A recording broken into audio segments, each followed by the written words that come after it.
Bwana Yesu asifiwe. Ninakusalimu kwa jina la Yesu. Tuko tayari kanisa? Kama uko tayari, naomba uchukue notebook yako na Biblia. Nisaidie kufungua Waebrania 10. Ule mstari wa 35 na alafu taruka tasoma na ule wa 39. Waebrania sura ya 10.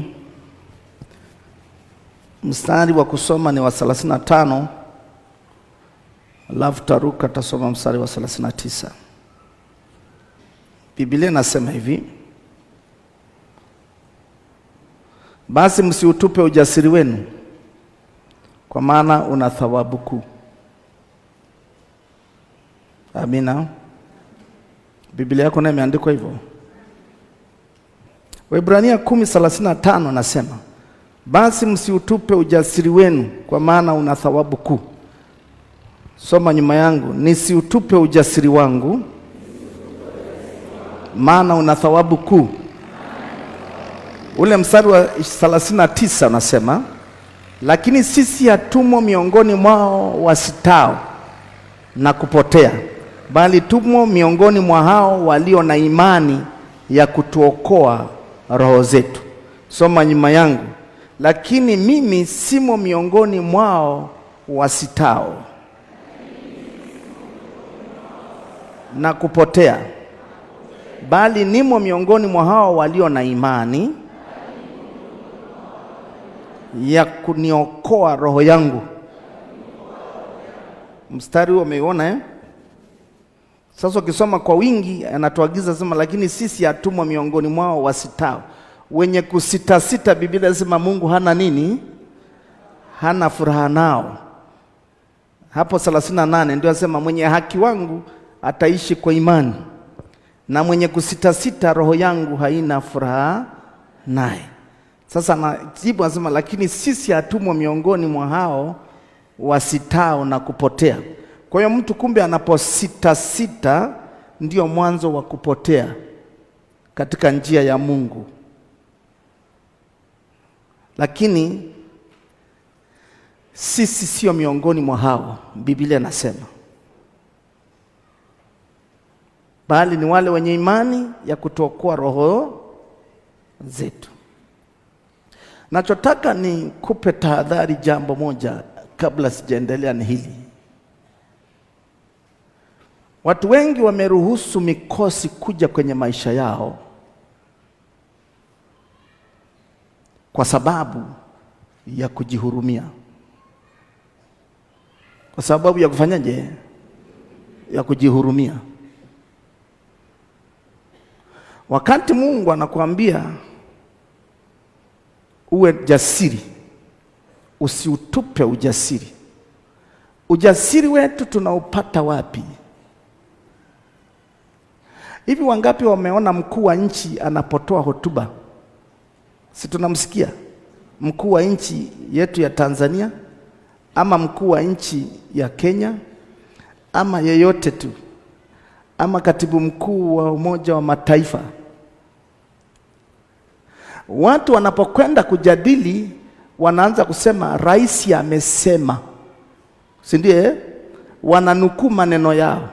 Viongozi wote walio chini yake wanaanza kusema rais amesisitiza. Katika utekelezaji wao wanasema hata ili rais amesema. Tunaenda sawa si sawa?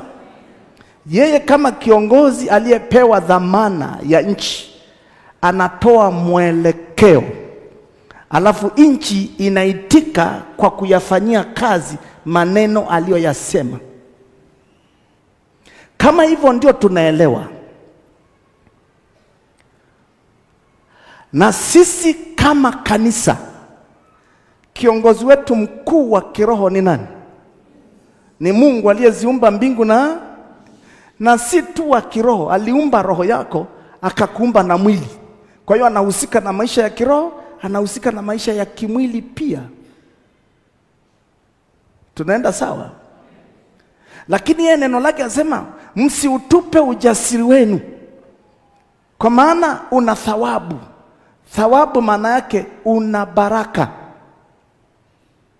Unaupataje ujasiri? Ujasiri pekee nikiwa madhabahuni namsikia Mungu amesemaje kwa neno lake. Mungu amesema nini? Tunaenda sawa? Nimetoa mifano na mifano. Aliponiambia liambie kanisa ni wakati wa kujenga hekalu langu, ni neno lake au ilikuwa maneno yangu? Lakini wale wenye imani walijua Mungu amemwagiza mtumishi, saa hii anatakiwa tuanze kujenga hekalu, tujenge kanisa lake.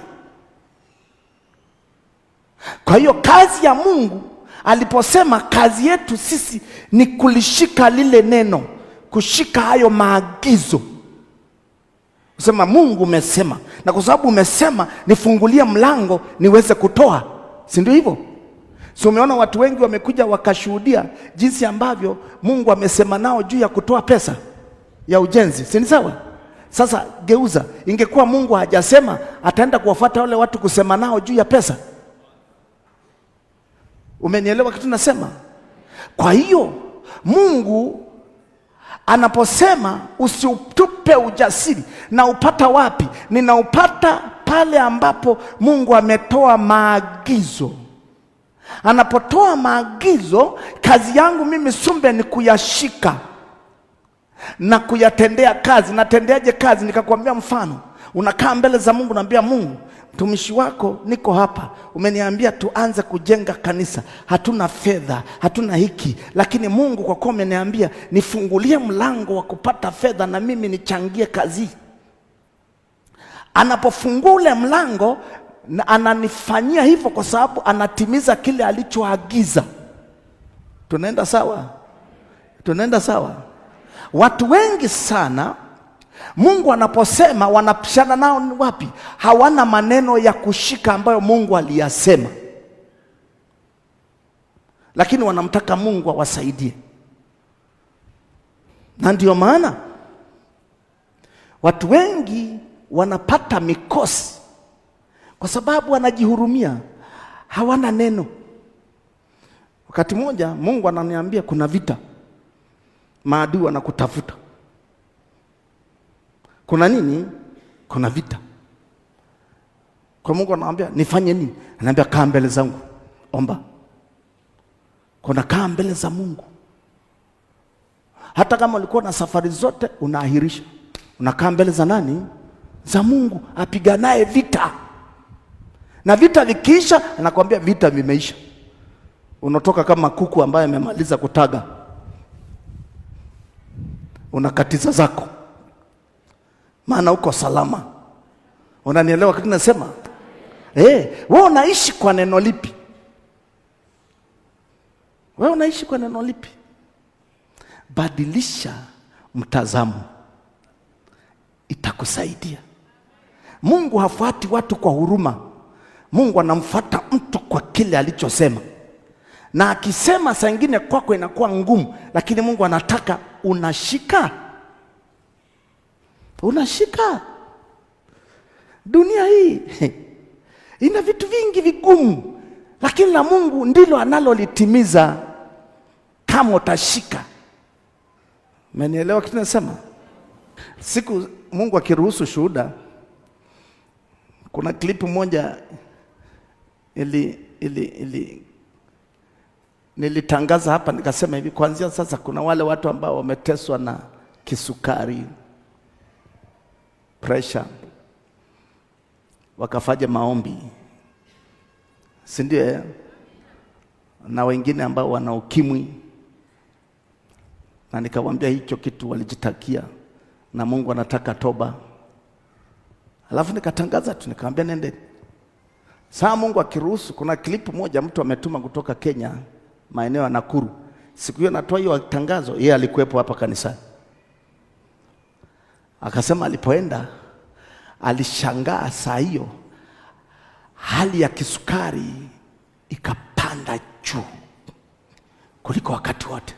Kabidi akimbia hospitali. Alipoenda hospitali, wakati yuko hospitali akakumbuka Madaktari anambia hali yako iko, mbona inapita kiwango? Ukaanza kutafuta namna ya kumlaza haraka haraka. Lakini akiwa hapo akasikia neno ambalo Mungu alisema na mimi hapa kwenye madhabahu. Akasema, Mungu, kumbuka ulisema neno lako juu ya wote ambao wana kisukari na pressure. Mimi moja wapo. Kwa nini pressure ipande na mimi niko hapo?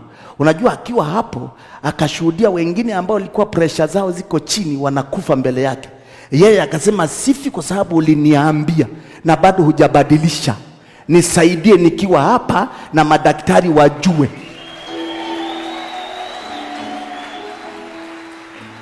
Unanielewa? Amekuwa kama crazy. Anaongea ndani yake. Alafu huku anaandaliwa mahali pa kupelekwa kwa emergency.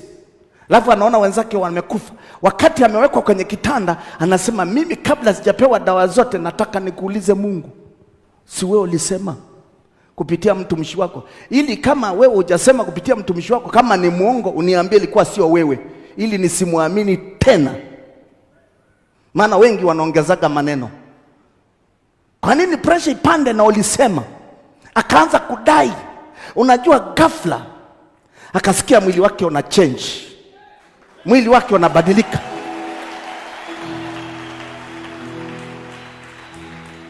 Sasa huo ni ushuhuda huko kwenye audio ameutuma na ameahidi atakuja. Umenielewa? Akahakikisha wenzake ambao pressure zao na kisukari ilikuwa angalau ziko chini kidogo wanakufa mbele yake. Sema wakafa watu wawili, anawaona. Lakini yeye akaja daktari mwingine akasema, sasa ili tumwanzishie matibabu, hebu tumpime tena. Asema tumempima iko juu sana. Asema tumpime tena. Kaja kama kiongozi wao, anapima. Asema kupima, saa hiyo mwili wake temperature imeshuka, anajisikia. Asema labda baridi ya AC hapa au nini. Anaona hata moyo wake umeanza kubadilika. Kuja kupima, anakuta kisukari kimeshuka, hakuna tena pressure.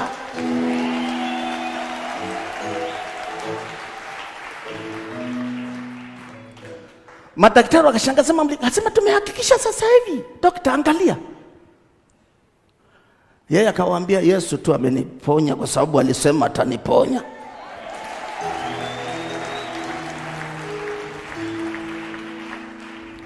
Mungu atafanyaje kazi wakati huna neno lake? Unataka utoke tu kimya kimya. Sijui kama kuna mtu ananielewa kitu nasema. Mungu anaangalia nani anashika neno langu. Na ndipo utawashika watumishi feki na wa kweli. Sababu kila mtu anasema Mungu amesema, Mungu amesema. Sasa yupi ambaye inatokea?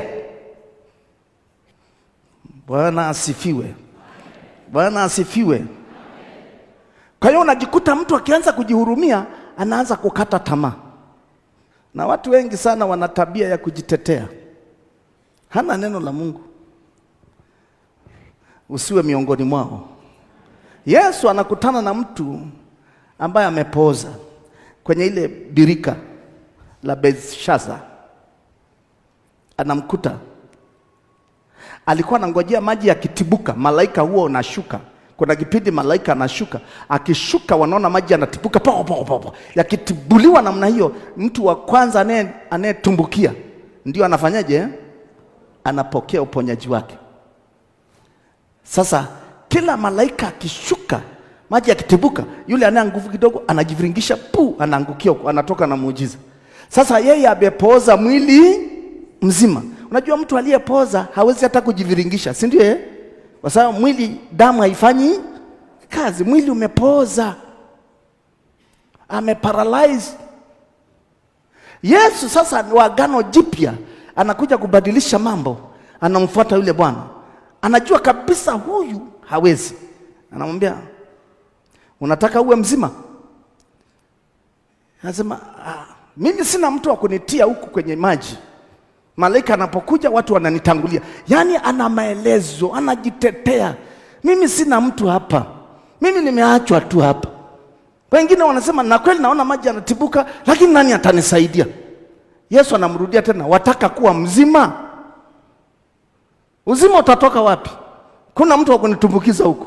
Kumbe anaongea na mkuu wa uzima, anaongea na yeye amtumaye malaika, anaongea na mtu ambaye ameteua kile kituo ili watu wapone, lakini hawashiki.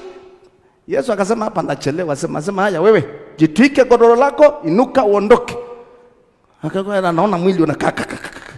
Asema ala, sio tena kutumbukia kwenye maji, kumbe ni kuondoka. Sema amina. Sema amina kama unanielewa.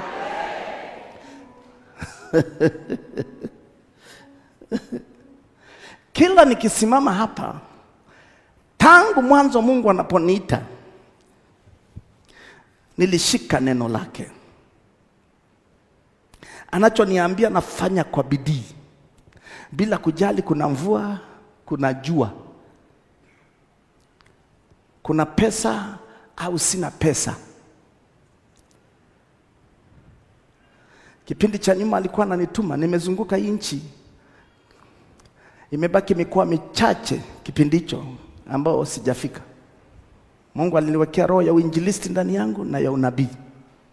Kwa alikuwa anapeleka jumbe, na unafika watu wanakukataa. Alafu wakinifukuza, nasimama mahali namwambia Mungu, sasa nifanyeje? Maana wamenifukuza, mimi sina hatia. Alafu kuna siku moja ananiambia, ilikuwa niko Mbulu, akaniambia simama hapo. Wamenitoa nje ya geti. Nasema hao ndio watumishi ambao wanaharibu makanisa hawa. Maneno magumu. Kwanza sisi tuna utaratibu, hatujamwambia kiongozi wetu mkuu, sijui akija kusikia. Mimi nikanyamaza kimya. Na ilikuwa ni jioni. Saa hiyo natumwa, huna hata pesa. Nauli ndio umefika hapo, umebaki labda shilingi 200, 300 amba huwezi kurudi tena. Mungu anajua nikikupa hela nyingi utakuwa mkatili wewe. Utakuwa unafika tu kama alama, sema wamenikataa, unaondoka. Na kunyima na pesa. Kwa unafika, wanakupokea, unajieleza, wanakukataa. Nakwambia hatukuhitaji, wewe nenda bwana. Alafu anakwambia wewe ni wa dini gani? Nenda. Napoondoka namwambia Mungu, angalia wamenifukuza. Mungu amenyamaza tu. Nafika getini namwambia Mungu, sasa nifanyeje? Niende wapi? Naanza kumkumbusha hata nauli ya kurudi sina. Mahali pa kulala sina na ni usiku. Niende wapi? Sina mwenyeji hapa. Niende wapi? Na wewe ndio umenituma. Unajua nalalamika ndani kama Habakuki. Sina wewe uko hivyo?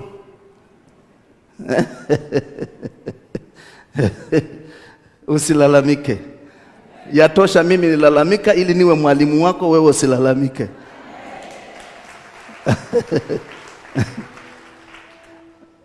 Anajua kilichotokea nini? Nikasikia sauti naambia simama hapo hapo. Ukiambiwa simama, nikasimama hivi. Sasa umeambiwa simama, sio nenda, simama. Nikasimama. Nabaki kichwa nazungusha hivi. Labda msaada unatoka wapi? Hawa walinifukuza, sina hamu naye tena. Labda kuna mtu anapita, akili sasa inaanza kuzunguka ingine. Labda kuna mtu atapita hapa na familia ataniambia, ndugu, nimekufahamu au. Unajua akili tu. Ndio maana Biblia inasema mkiangusha ngome, mkiangusha mawazo. Mawazo ni nafsi ambayo inatakaka kumtangulia Mungu, kumwamuru Mungu. Nikatulia. Hata usikii uwepo ndani. Umeambiwa simama, nikasimama. Baada kidogo nikasikia huko nyuma, ameshaenda. Mfuateni. Wewe shemazi, mfuate bwana, kimbia. Nasikia hiyo sauti. Na ni jioni, giza sasa limeingia. Anakaanza kukimbia kidogo, anasema, "Huyu hapa." Nikageuka nikamwambia, "Kuna shida gani?" Kasema, "Kama kuzipiga nitazipiga." Maana saa hiyo ulifukuzwa, alafu leo sema mfuateni. Sina maana kama vile kuna shari. Nikasema tajitetea mwenyewe. Saa hiyo hujakombolewa vizuri. Mtu naye akija kukugusagusa unaweza kazipanga. Ngoja onaga. Yesu ni Bwana. Amen. Ngoja nije nikukanyage mguu. Utaona ghafla mtu anageuka kama kinyonga. Umekanyagwa tu mguu. Ndipo utaelewa hiyo kitu bado iko au inakujaga inakaa hapa. We bado nayo au ilishaisha? Kweli? Ango imani bila matendo. Matendo tu ukikanyagwa tu namna hii, ndio utajua ile imani hiyo kitu imeisha au bado iko. Wangapi wananielewa? Haleluya. Kwa hiyo na mimi nilikuwa bado Mungu hana haraka. Anakupeleka utukufu kwenda tukufu. Kwa jamaa sema huyu hapa, nikakeuka nikamwambia, "Halo, kuna nini?" "Wewe si ndio mtumishi alikuja hapa?" Nikamwambia, "Kwani kuna nini? Simli nikataa?" "Hapana bwana, pastor amekuja ananiambia tafadhali rudi bwana. Tumekaa kikao." Nikamwambia, "Sirudi." Na mimi namwambia Mungu uliniambia nisimame hapa. Kama wananivamia hapa watafanya shughuli. Sirudi. "Tafadhali mtumishi rudi bwana. Tumejadili ukasema bwana tukuite." Kama mlinikataa, mwambie mchungaji mwenyewe aje hapa. Nikaanza kuweka masharti. Nikasikia sauti ya upole, "Wewe rudi." Pastor anatoka huko na mimi nakuja pole pole. "Yuko wapi?" "Huyo hapa." Nikarudi. Nikalala kanisani na shemasi nikiwa naangaliwa. Kesho asubuhi ni Jumapili, nikakutana na kanisa. Nikanena dakika 5 ujumbe Mungu alionipa. Yeye akashuka kuliponya kanisa lake.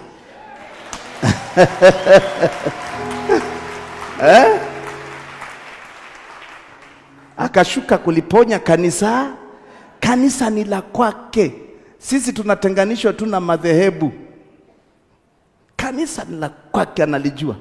Mungu akasema alichokuwa amenituma. Ghafla mioyo ya watu ikapokea, akaanza kuwaponya na kuwafungua waliokuwa na vifungo. Baada ya hapo, yule pastor akanipenda na viongozi waliokuja kuhakikisha kama anapotosha kanisa wakanipenda bure. Ghafla semina ya siku 3 ikaanzishwa hapo hapo.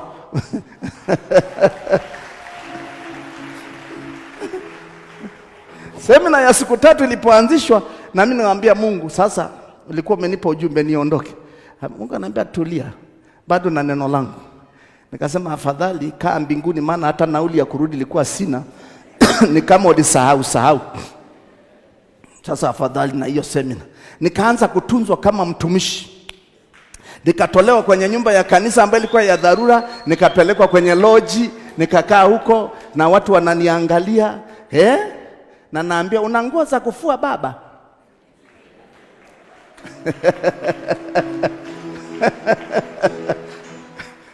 Hata nguo zenyewe sina, nilikuwa sijui nazo 2 tu. Nikasema hizi 2 zinanitosha kwenye semina. Unavaa suruali hiyo moja, unabadilisha shati mara 2 mara 3, kwani nani anajua? Kimeeleweka, Mungu anahudumia watu wake. Nilipotoka nikatoka na pochi imekaa vizuri. Sasa mtumishi ametoka kutumwa na Mungu. Sema amina kama unanielewa. Lakini lazima ulishike neno la Mungu. Sema neno la Mungu. Usiwe mtu wa kujihurumia. Usiwe mtu wa kukata tamaa. Na Mungu atakupima anaposema kwamba nitakubariki, nitakuponya. Anaposema ni wakati ujao.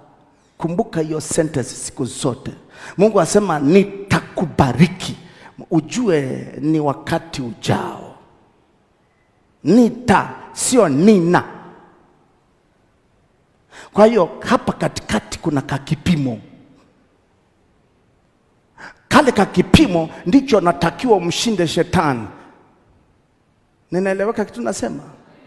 Atakuja kukuambia, mbona hakuna kitu? Mbona ndio unafungiwa duka, ndio unafungiwa nyumba? Ndio mwambia hapana, huu ndio ushuhuda ili watu wajue Mungu ananibariki.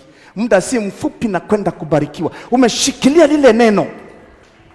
Na wengi wanaomba kwa lile neno, baada ya muda wakilala wanaona mazingira yao ulimwengu wa roho yalivyobadilishwa. Ukiamka unafurahia, unamwambia hata kama sasa sioni, lakini imani ni kuwa na hakika ya mambo yatarajiwayo na kwenda kufikia kwenye destiny yangu. Wewe unangojea mpaka uone kwa mwili ndio unamwamini Mungu. Muulize mzee Ibrahim, baba wa imani. Mungu aliposema naye, Biblia inasema akamwamini Bwana, akahesabiwa jambo hilo kuwa ni haki. Mungu si mwanadamu aseme kitu cha uongo. Mungu akikwambia nitakulinda, sikiliza, hata kama unaona unataka kufa na unaona kaburi, mwambie Mungu, ulinisemea kwamba utanilinda. Hata kama sasa naona majeneza, naona adui ananicheka, lakini hapa napita kwenye bonde la uvuli wa mauti, naruka ng'ambo ya pili penye uzima.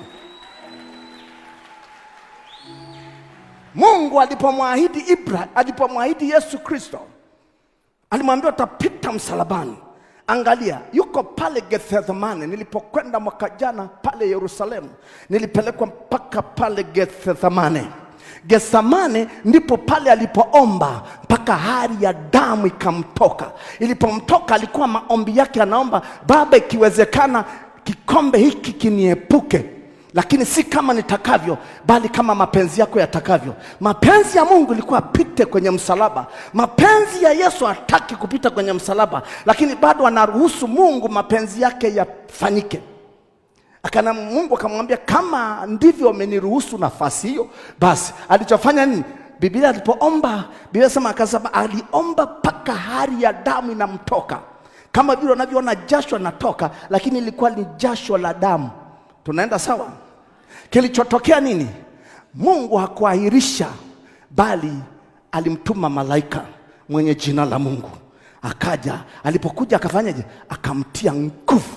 Alipomtia nguvu, manake akamwongezea uwezo wa kushinda. Ili aweze kushinda. Watu wengi hawana nguvu za kupewa ili waweze kushinda. Wanashindwa wakati wana ahadi ya Mungu.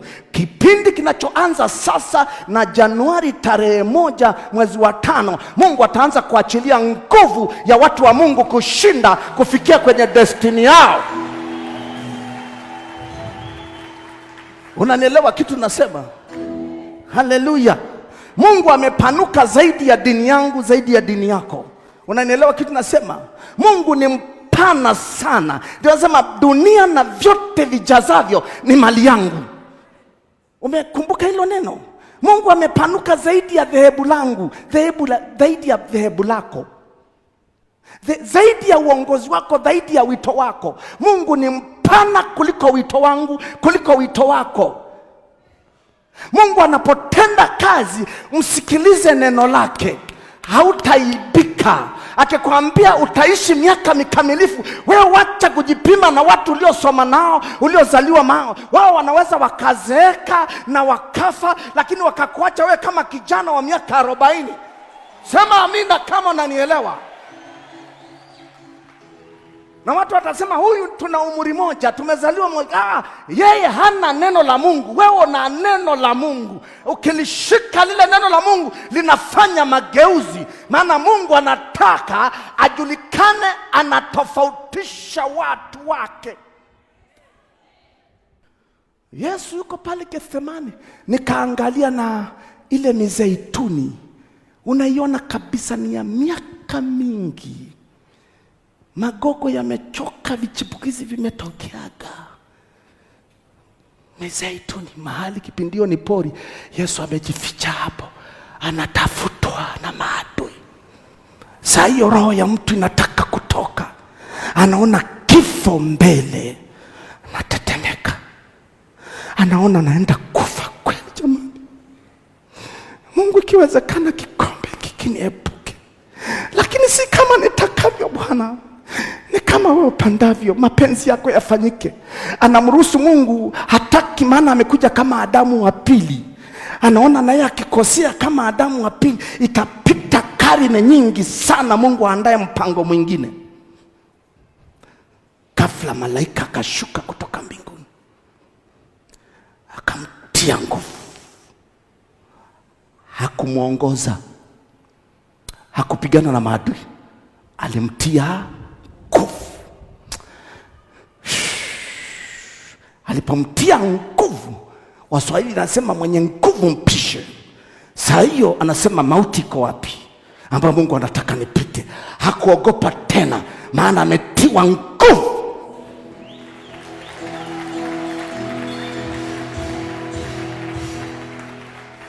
Wewe unafikiri kwa nini akina Petro inafika saa ya kumiminwa kwao au kufa kwao, alafu hawaogopi, wanaambiwa mkane Yesu, wasema siwezi nikamkana Bwana wangu. Unafikiria na ujasiri gani? Alafu anachagua mauti, asema msinizike, msiniue kama mlivyomuua Bwana wangu msalabani. Mimi sitaki ule utukufu, ulikuwa wa kwake. Mimi weka kichwa chini, miguu juu, tundika namna hii. Ana ujasiri gani? Ingekuwa mimi na wewe leo, ningesema nitatubu baadaye. Jamani, mimi naacha. Kama na injili naacha.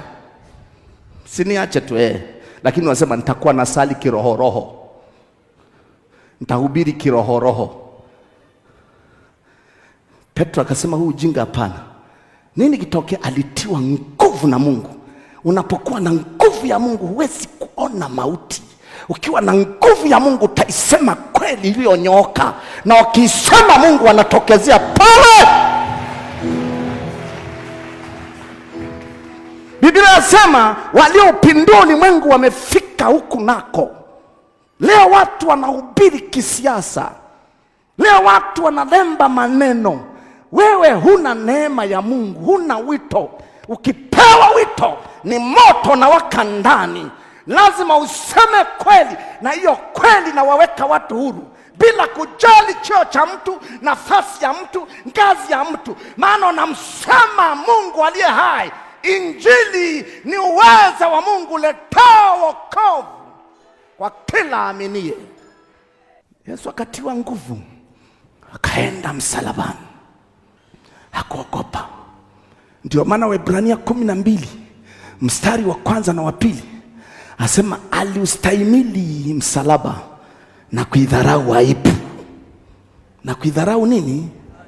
Anasema kwa sababu ya furaha iliyowekwa mbele yake lazima apite hapa. Kwa sababu ya furaha iliyowekwa mbele yake aliustahimili msalaba, akaidharau aibu. Leo watu wanajionea huruma, hawana neno la Mungu.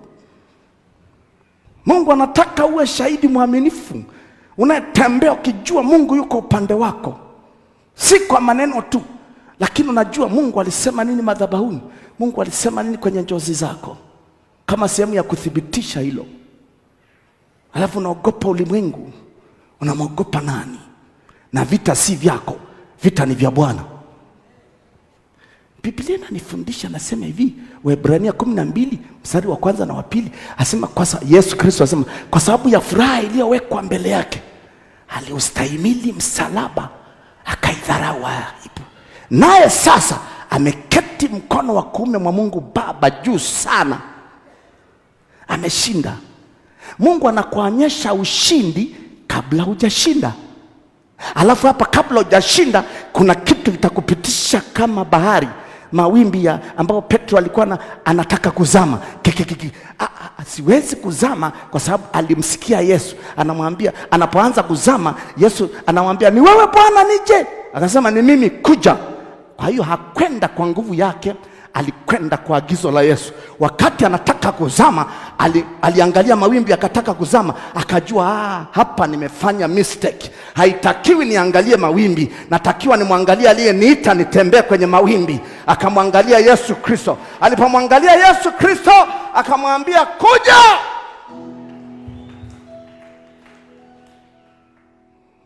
Alitembea na kufaulu au hakutembea na kufaulu? Wewe unainamisha kichwa chako chini, unamwangalia nani?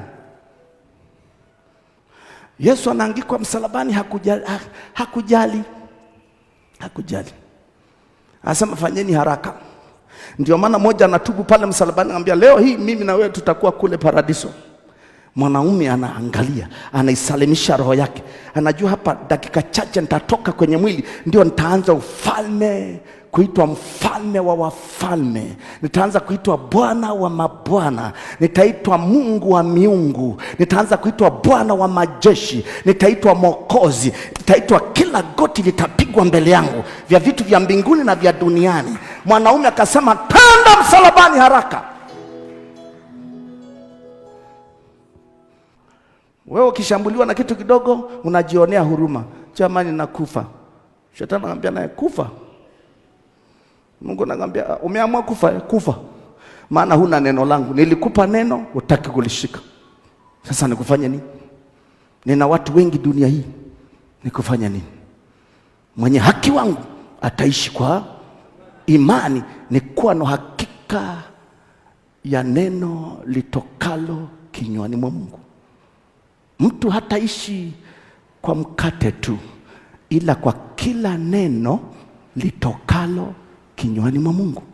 Likikompea kwenye Biblia, likilinganishwa na kwenye Biblia. Imani chanzo chake ni kusikia, na kusikia huja kwa neno la Kristo. Mungu kila anaposimama ananipa kitu cha kusema. Wewe unaniangalia kama bisho, lakini mimi nikitoka na yashika haya maneno. Nikienda nyumbani naenda kufungua tena, naangalia kwenye TV nilivyokuwa naongea, nashika haya maneno. Sijioni ni mimi, namuona Mungu aliyokuwa ananitumia.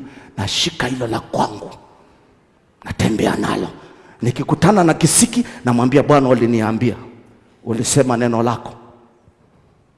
Baada ya muda unamwona Sumbi anavuka viunzi, anakwenda.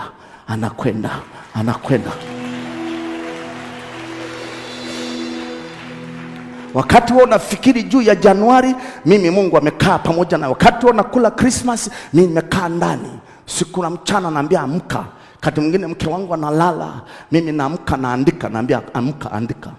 Ananipa ujumbe, anaambia mwaka huu naenda kuachilia nguvu kwa wale wote ambao niliwaahidi, ili nguvu waweze kufikia kwenye destiny yao. Oria bashata basaya. Sema amina kama unanielewa. Akanifundisha mpaka watu wanaoongoza wananchi, iwe ni kampuni, iwe ni taasisi, iwe ni serikali, wanahitaji nguvu. Na kwa sababu hawajafundishwa Mungu alivyo na upana, wao wanajua ukiwa mtu wa serikali lazima uende kuzimu, uende kwa waganga. Nani amekudanganya isi? Mungu huyu ni wa wote wenye mwili. Ukipewa mamlaka, maana yake anataka atembee pamoja na wewe. Sema amina kama unanielewa. Na utaanza kuona kuanzia tarehe 1 nguvu ya Mungu inavyotembea. Utaanza kusema ni mapepo ama nini? Mtavikwa nguvu.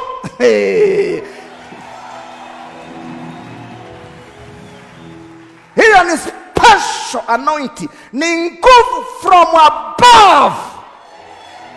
Sema amina kama unanielewa. Ambao ulimwengu hawezi kukutisha tena. Wakikuona namna hii wao wanayeyuka. Inakuaje Sumbe? Hata mimi sijui. Lakini ngoja nikutokezea kidogo. Uko tayari? Uko tayari bwana? Uko tayari kuambia kidogo? Huu ni ujumbe ambao Mungu ananipa juma kuanzia mwaka mpya. Kuanzia kanisa la Makimbilio Singida. Kuanzia semina ya Nyasaka Mwanza. Kama una ahadi ya Mungu kama wanavuka Yordan, nakwambia jipange sawa sawa. Jipange.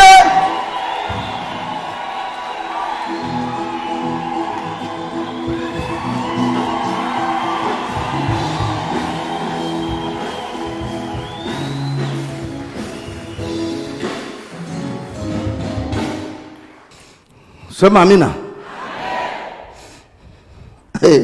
Kila nguvu iliyokuwa inakufuata ndio inakufa hivyo.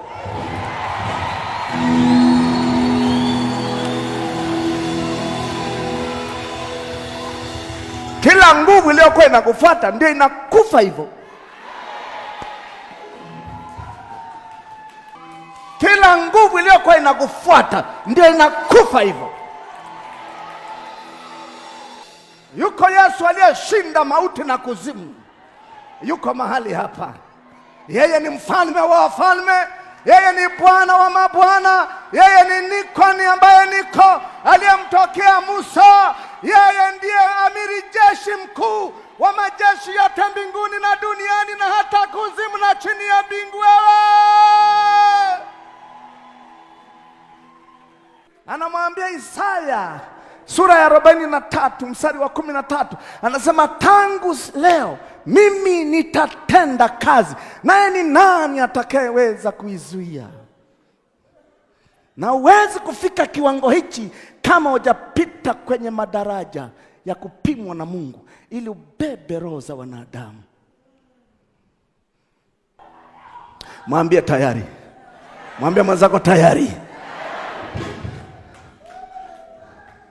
Wingu limepita, Mungu anambia tayari.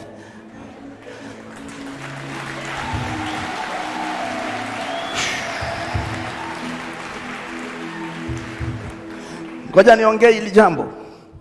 Ngoja niongee hili jambo. Unisikilize tu. Wewe nisikilize. Kila mtu anajua shamba. Shamba lilotumika zaidi ya miaka 20. Mwanzo lilikuwa lihitaji mbolea kwa sababu lilikuwa linajitosheleza kwa mbolea, si ndio? Lakini kadri linavyotumika miaka mingi, mbolea itakuwepo. Inaweza mbolea isiwepo kwenye ile shamba. Kwa hiyo utajuaje mbolea haiko kwenye shamba? Ni pale utakapopanda mimea yako, utaona haitamea vizuri. Si ni sawa? Lakini shamba ni shamba lile lile la babu yako, bibi yako, wazazi wako, lile lile ambao walikuwa wanakulea wewe. Shamba lile lile kama lila kahawa, shamba lile lile kama la majani ya chai, shamba ni lile lile kama walikuwa wanalima mihogo, wanalima mahindi, ni lile lile. Lakini miaka inavyokwenda linaisha mbolea, rutuba. Kwa hiyo mtu mwenye uelewa akipanda mazao ataona yanaota, yanakuwa mekundu hapo hapo, yanadumaa, si ndio? Mtaalamu akija anambia shamba lako halina mbolea, lakini ni shamba lilikusaidia miaka ya nyuma, halina mbolea. Mtu mwenye ufahamu atafanyaje? Ataenda kununua mbolea, maana mbolea zinauzwa mpaka na serikali inaingilia, inachukua mbolea inaopelekea watu wa Mtwara, watu wa Lindi na maeneo mengine, si ni sawa? Na sasa hivi tunanunua mbolea. Lini? Ukiweka mbolea kitaalamu wanavyoshauri, ukipanda mahindi yako, ukipanda maharagwe, ukipanda mimea yote, inastawi au haitastawi? Utapata mavuno mengi kama mwanzo au utapata? Yesu anasema hivi, anakutana na mwanamke aliyotokwa na damu miaka 12. Biblia inasema ametibiwa kila aina ya madawa, hakusaidika. Alikuwa inamhitaji mtu mwenye nguvu apambane na ule ugonjwa. Yule mwanamke akaazimwa, akasema hivi, nitakwenda maana mimi ni najisi. Kwenye kitabu cha Walawi sheria inasema mwanamke anayetokwa damu hawezi kukusanyika na watu. Tunaenda sawa? Mume mwenye ukoma hawezi kukusanyika kwenye ibada. Tunaenda sawa? Ilikuwa ni sheria. Lakini mwanamke akasema nimeazimu moyoni, mimi nitajipenyeza,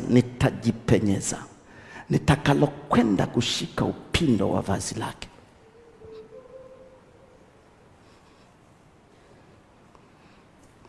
Nikishika tu pindo, sema basi. Huyu mwanamke aligundua nani anayetembea na nguvu ya Mungu. Hili shamba halijaisha rutuba, lina uwezo wa kuzalisha, lina nguvu.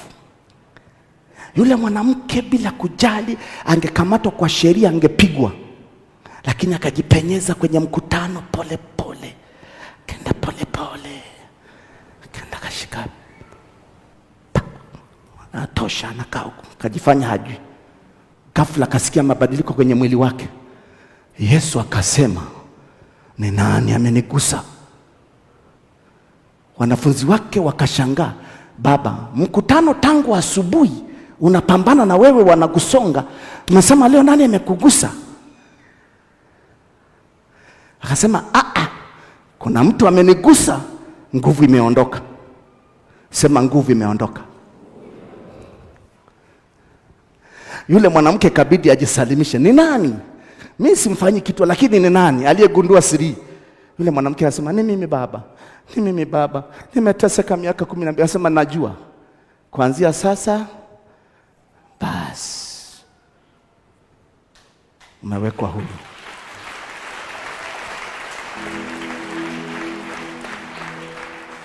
anamwambia msiba wako umeondoka.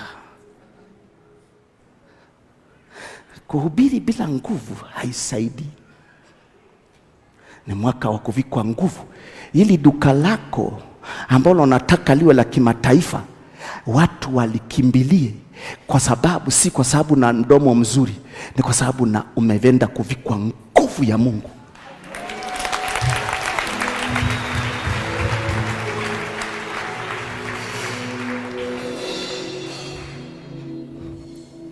Ngoja nikwambie, nakupa tu muhtasari uelewe vitu tunakokwenda mpaka Mungu atakapobadilisha. Utaona kitu cha ajabu sana.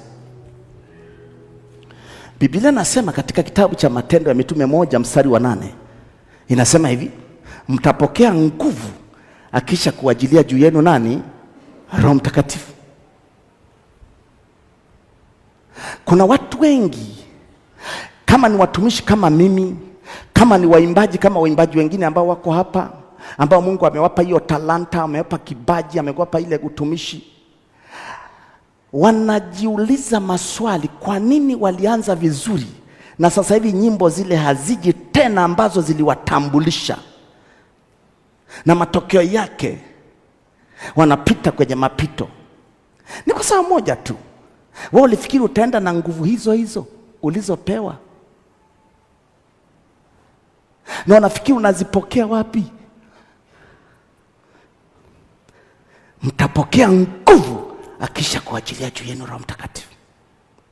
Ndio maana watu wengi nguvu zile zimepungua, wakafanya kazi kubwa ya Mungu na ikaonekana na watu wakatambua na Mungu akawatambulisha kwamba ni yeye, lakini sasa wanajaribu tena, ile nguvu haipo. Imekuwaje Sumbe? Si unisomea Methali 24:10. Methali 24:10 inasemaje? Inasemaje? Sijui kama kuna mtu ananifuatilia elewe. Nakupa tu dondoo. Methali 24, ili ujue mwaka huu unaoingia sio mwaka wa mchezo. Unanielewa kitu nasema? Umefika? Methali ndio, ukizimia siku ya taabu. Sikiliza, ukizimia siku ya taabu, nguvu zako ni chache. Nguvu zako ni, ukizimia siku ya taabu, nguvu zako ni chache. Sio mimi nimesema, Biblia imesema. Hapo imetajwa nguvu ama imetajwa wokovu? Wokovu nao, wokovu ni kibali cha Mungu ambaye alikupa zile nguvu, lakini umetumika kama lile shamba limefanya kazi miaka 5, limekulisha wewe mpaka umeenda shule, wazazi wako walilitumia mpaka ukafanikiwa. Sasa leo unapopanda linahitaji nguvu ya mbolea. Umetumika miaka mingi, unahitaji nguvu. Shetani hakugusi pale ambapo bado una nguvu, atakuogopa kama ukoma. Anangojea, anasema zinaendelea kupungua. Ametumika sana, ametumika sana, ametumika sana. Nenda muulize Elia Mtishbi, alipotumika sana mpaka akaua manabii 450 na wale wa Baali 400, akawaua mwanaume kwa nguvu ya Mungu, na mvua ikanyesha. Angalia, ile nguvu ilipopungua, agenti moja wa kuzimu wa taifa hilo la Israeli, ambaye alipewa nguvu za kuzimu, yeye kama wakala mkuu, akasimama kwenye taifa, akapewa habari na mume wake anaitwa Ahabu, mkuu wa nchi. Naye alikuwa anaitwa nani? Yezebeli. Akamwambia, Yezebeli mke wangu, nikuambie nini? Mkutano umeendaje? Sema wewe, Elia Mungu ameshuka na yeye. Wale manabii wako walikuwa na watunza huku, wameuawa wote na mtu mmoja anaitwa Elia. Yezebeli akajua hapa nguvu imeisha, manabii wote wamewaua na ametimiza ile Mungu aliyosema, mvua imenyesha. Sasa huyu amebaki kapa. Kabla hajapanda mlimani kwenda kukaa, Mungu wake ampe ratiba na kumvika nguvu na muwai. Anamuwaije? Akamtumia message. Anamwambia, "Hello, kama walivyowaua manabii wangu 400 wa Ashera na wale wengine wanaitwa nani? 450 wa Baali, jumla 850. Akamwambia, kama walivyowaua, kesho muda kama huo uliowaua nami naitaka roho yako. Angalia, alipopata ule ujumbe, kwa sababu hana nguvu, akakimbia na hilo neno. Ni sawa si sawa? Akakimbia na hilo neno, akajifiche. Na alipoenda kujificha, akaomba roho yake afe. Kwa nini unajiombea roho yako afe? Roho ya mauti imemgubika. Imetoka wapi? Kwa Yezebeli. Maana Yezebeli alisema miungu na wanifanyie hivi na kuzidi, kesho nisipoitoa roho yako kama hao wengine. Yezebeli alitime muda ambao anajua mtu huyu ametumika kwa nguvu kubwa, ni lazima ipungua. Unajuaje Sumbe nguvu imepungua? Yesu alisema hivi, nani amenigusa maana nguvu imepungua. Asikiaye na afahamu. Asikiaye na afahamu. Na ndio maana nguvu ikipungua, hata watumishi, watoto wako wanaofanya nao kazi, wanaweza wakafarakana na wewe. Kwa sababu hawalindwi kwa sauti yako, wanalindwa na nguvu za Mungu kwa njia ya imani. Sema amina kama unanielewa. Unanielewa kitu nasema? Elia akaomba roho yake ife. Na sio hiyo tu, akaondoka na mtumishi wake, akamwacha mahali, wakaachana. Mtumishi ni mtoto wako. Angalia huduma nyingi zimeshuka, haitendi kazi tena. Wengine walikuwa ni mababa wa taifa hili, unaweza ukawalazimisha, wako wapi? Wamepungua nguvu na hawakujua watazipaka wapi. Na kuita kwenye kanisa la Makimbilio GCT Singida, kuna kitu kinakwenda kulipuka juu ya maisha yako. Utarudi kwenye renki yako, maana utapokea nguvu kutoka juu mbinguni. Na usiposikia maneno haya, utakuja uyakumbuka, lakini itakuwa too late. Shamba linahitaji mbolea mpya. Lakini unaweza kaa nalo, wataalamu wanamwambia halina mbolea. Wanasema baba yangu ndio alinikuzia hapa. Tulikuwa napata magunia 20, magunia 15. Baba ndio alinipa hii urithi. Endelea, panda mbegu hata ya kisasa kama itakuwa. Shida halina mbolea. Shida sio huna wokovu, sio kwamba huna Ukristo. Ndio maana nguvu za watumishi zinapopungua, shetani ndio anainuka na mawakala wake. Wanakuja kupambana na kanisa, wanakuja kupambana na watumishi waliopewa nafasi na Mungu. Na unaona wanaingilia makanisa, wanawapiga watendakazi, wanawagawanya, wanasambaratika, wanakataana. Nenda muulie Elia. Elia alipokosa nguvu akakimbia, wakaachana na mtumishi wake. Leo angalia watumishi wengi wamefiwa hata na watoto wao. Kwani wamekufa? Hawakujua kuna kuvikwa nguvu baada ya kuinuliwa. Na hiyo nguvu huende kuvikwa tu kwa sababu unapanda mlimani kama Yesu. Unatakiwa uunganishwe na baba wa kiroho, hata kama sio wa dini yako, ambaye akiomba mbingu zinashuka, maana ana agano. Ndipo utajua Mungu na upana wake ni zaidi ya dini yangu, zaidi ya dini yako, zaidi ya cheo changu, zaidi ya cheo chako. Watu wengi wamekufa na vyeo. Kama naitwa askofu, huwezi kwenda kujitisha kwa huduma nyingine, maana unaonekana chini yako una wachungaji, una makanisa, unaona kama utaonekana kama umeshuka. Mambo ya kiroho hayaendaki kwa utawala wa kimadhehebu, unaendaka kwa uongozi wa Roho Mtakatifu, jinsi ambavyo anataka alijenga kanisa lake. Sema amina kama unanielewa. Ni mwaka wa kuvikwa nguvu ili ufikie kwenye destiny yako. Sema amina. Sema amina kama unanielewa. Na hii kitu imeanza. Nikwambia nakwenda kufikia awamu nyingine ya 6 ya ukamilifu. Utakuwa unamwangalia Sumbe, unasema ni mwanadamu au ni Mungu? Na mimi nitakwambia mimi ni mwanadamu, ila Mungu yuko pamoja na mimi.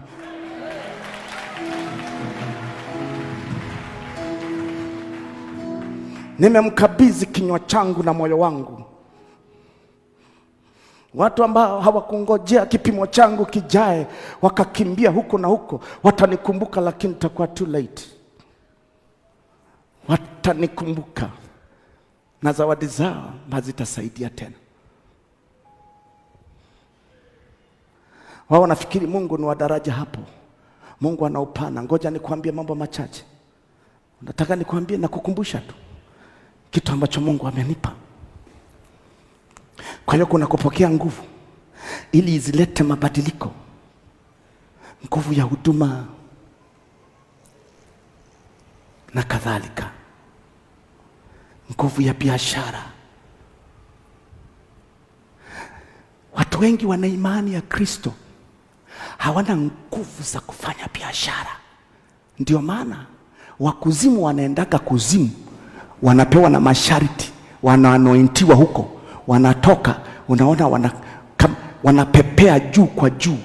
Wewe unaachwa hapa, unabaki kusema namtolea Mungu fungu la 10, hata sioni. Pastor Lucky, hebu niambie, siku ile si Mungu alikuambia hivi na hivi? Jamani, kuna kuvikwa nguvu ya kufanya biashara. Iko wapi Sumbe? Kumbukumbu la Torati 8 mstari wa 18. Nakupa dondoo tu, na Bwana akusaidie. Nakwambia utalipenda kanisa kuliko unavyofikiri. Utakuwa nasubiri saa ngapi itafika, usukume hata hiyo siku ifike. Saa imefika, nayo ni sasa. Wamwabudu Mungu imewapasa kumwabudu Mungu katika roho na kweli. Ndiko anakofunua siri za ufalme wake. Ndipo watu watamwogopa, ndipo watajua yeye ndiye aliyeziumba mbingu na nchi. Na mbingu na nchi na vyote vijazavyo, dhahabu na mali, anasema ni mali yake. Kwa nini hujafikia? Mwaka huu ndio wa kwenda kumiliki, ndio wa kwenda kupokea. Na kama umiliki na kupokea, utamuona bishop wako Sumbe akipokea na kumiliki. Sema amina kama unanielewa. Nimetaabika kutoka chini. Kama nimefikishwa hapa, Mungu hawezi kukuacha hivi. Utakuwaje kioo? Utakuwaje kioo my friend? Wewe achana na sauti za kidini, za tafsiri za mwili. Yesu alikuja kama maskini ili kufanyaje? Anakutajirishaje? Lazima aandae madhabahu yake, ambao unamuona mwanadamu kama unavyomuona Musa, kama unavyomuona Elia. Alafu achilie anointing yake, achilie nguvu yake kwa faida yako. Na ukifanikiwa, hautaabudu zile fedha na miradi, utamwabudu Mungu akupaye utajiri.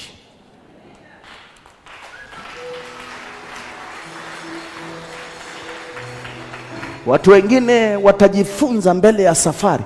Huwezi kumfundisha mtu saa hiyo wakati hakuelewi. Utamfundisha baada ya kuelewa, kwa vitendo, wakati unaona anakupeleka wapi. Ndipo wataisoma Biblia na kuanza kuelewa. Umefika? Nimekuambia kitabu gani? Sura ya ngapi wana wa Mungu? Asante sana. Kumbukumbu la Torati sura ya 8 mstari wa 18. Kumbukumbu la Torati sura ya 8 mstari wa 18. Biblia nasema hivi: bali utamkumbuka Bwana Mungu wako, maana ndiye akupaye nguvu. Inaitwa nguvu au sio nguvu? Akupaye nini? Nguvu za kufanyaje? Za kupata maskini, za kupata utajiri. Lengo lake ili alifanya imara agano lake alilowapa baba zako kama hivi leo. Anaposema kama hivi leo, angalia Mungu ameahidi nini juu ya madhabahu? Ameahidi kukubariki. Amekupima kwa njia nyingi. Umefunga na kuomba, umetoa sadaka zako na michango yako kujenga hekalu, umetoa fedha zako kusapoti kazi ya Mungu kila mahali Mungu alipotuamuru kufanya. Hivyo ilikuwa ni vipimo, kwa sababu na ahadi ya Mungu. Umevumilia, alafu anakutakasa, anakuambia moyo usitaki uwe hivi, sitaki uwe hivi, sitaki uwe na majungu, sitaki ukae na maadui hata kama wanawaona wanaloga usiku na mchana. Sitaki waweke moyoni, niweke mimi Mungu moyoni. Usimweke mtoto wako kwa sababu ya mapito, unamweka moyoni. Mweke Mungu moyoni, ndio atashughulika na mtoto wako. Anakufundisha na kufundisha. Mwisho sasa anataka kuachilia ule utajiri wa agano alilosema, alafu asema utamtukuza Bwana Mungu wako, maana akupaye nguvu. Akupaye ni sentence ambaye haijapitwa na wakati. Wasomaji wa Kiswahili wanaelewa hii sentence, imepitwa na wakati. Anasema hivi: utamkumbuka Bwana Mungu wako, maana ndiye akupaye, sio ata, akupaye. Wakati unapofika sasa, sio nita, akupae ni wakati huu. Sijui kama kuna mtu ananisikia. Ndiye akupae nguvu za kupata utajiri, sio hata akupae right now, akupae nguvu za kupata utajiri. Kwa hiyo amekupitisha akakuhakikisha, atafu anaachilia ile nguvu. Anapoachilia ile nguvu inajaa ndani yako. Ile nguvu inaachiliwa wapi? Kwenye akili, kwenye kifua, kwenye miguu au kwenye mikono?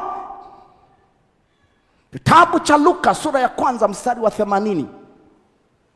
Kitabu cha Luka sura ya 1 mstari wa 80. Baba asante. Kitabu cha Luka. Ndio maana Biblia inasema wamngojao Bwana watapata nguvu mpya, wataruka juu kama tai. Mungu wangu we, hakuna jambo zuri kama kufikia wakati. Waisraeli walipofikia wakati wanaambiwa na Musa, halo, Mungu wa Ibrahimu na Isaka na Yakobo amenitokea. Sasa mnaenda ile nchi mliosoma habari zake juu ya baba yetu anaitwa Ibrahimu. Ndio tunaenda ile nchi ambayo saa hiyo wamekaa miaka 470 kule Misri. Ikawa kama ndani ya masikio yao kama yanawasha, jambo hili litakuaje? Ni kama wewe sasa hivi ninavyokuhubiria ni kama linawasha. Linakuaje jambo hili? Kuaje? Lakini wana wa Israeli walikwenda au hawajaenda? Na wao wanakwenda. Nakwambia tusome wapi? Luka 1 mstari wa mwisho wa 80. Si ndio? Twende. Luka 1 mstari wa 80. Wewe. Luka 1 mstari wa 80. Umefika? Huyu ni mtoto mojawapo aliyezaliwa kwa misingi ya agano la Mungu, anaitwa Yohana Mbatizaji. Angalia kukua kwake. Yule mtoto akakua, akaongezeka nguvu rohoni. Unanielewa? Akaongezeka nguvu wapi? Akakaa jangwani hata siku ya kutokea kwake kwa Israeli. Huyu aliandaliwa kwa nguvu. Nguvu unayokwenda kupokea ni nguvu ambayo Mungu anaiachilia ndani ya roho yako.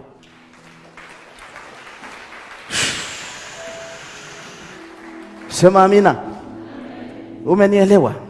Ngoja nikwambie. Hiyo ni tumesoma Mungu akupae nguvu za kupata utajiri. Hapa anaelezea juu ya biashara, anaelezea juu ya kilimo, kama unalima, kama unafuga, anaachilia nguvu wapi? Rohoni. Unakuwa na ufahamu wa Mungu, ukigusa kama kitu kinasambaa namna hii. Inakuwaje? Inaambatana na maarifa, inaambatana na ufahamu automatically kutoka ndani. Methali 8:14. Methali 8. Methali ngapi ndugu zangu? 8. Hebu twende haraka. Naweka mambo ya msingi tu. Nasema hivi, shauri ni langu na maarifa yaliyo sahihi, sio yenye makosa. Mimi ni ufahamu, mimi nina nguvu. Umeona nguvu inatajwa? Unapovikwa nguvu, inakuja na maarifa ya Mungu. Unatembea unamsikia Mungu anazungumza na roho yako. Unashangaa hii vitu inakuaje? Kama una rafiki yako kimsemesha, ambia leo kuna jambo fulani nafikiri tutafanya, hajakaa sawa, unaona hiyo kitu kinatokea, anaanza kukuangalia kwa kukuogopa. Wewe unafikiri utatofautishwaje? Wewe unafikiri utatofautishwaje kwenye biashara yako, kwenye kilimo chako, kwenye daraja lako la ofisi, kwenye serikali? Wengine wanaogopa ukikaa serikalini, haujipangi na Mungu, unaona saa yote labda cheo chako kitaondoka. Mimi nataka nikwambie, njoo uvikwe nguvu, alafu utategemewa kwenye taifa.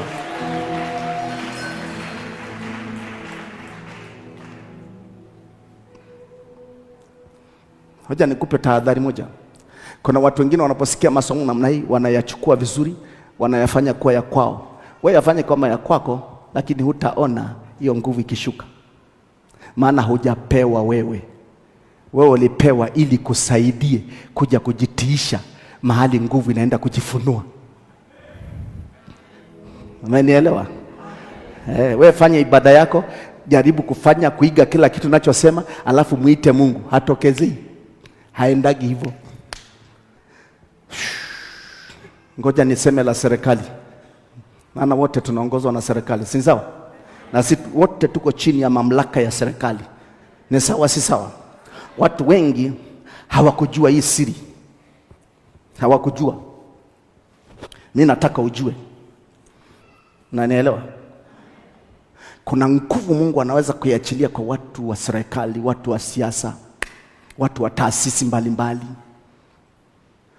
ambao chini yake kuna watu wengi wanaowategemea wao kama leaders, kama viongozi, bila kujali dhehebu lako.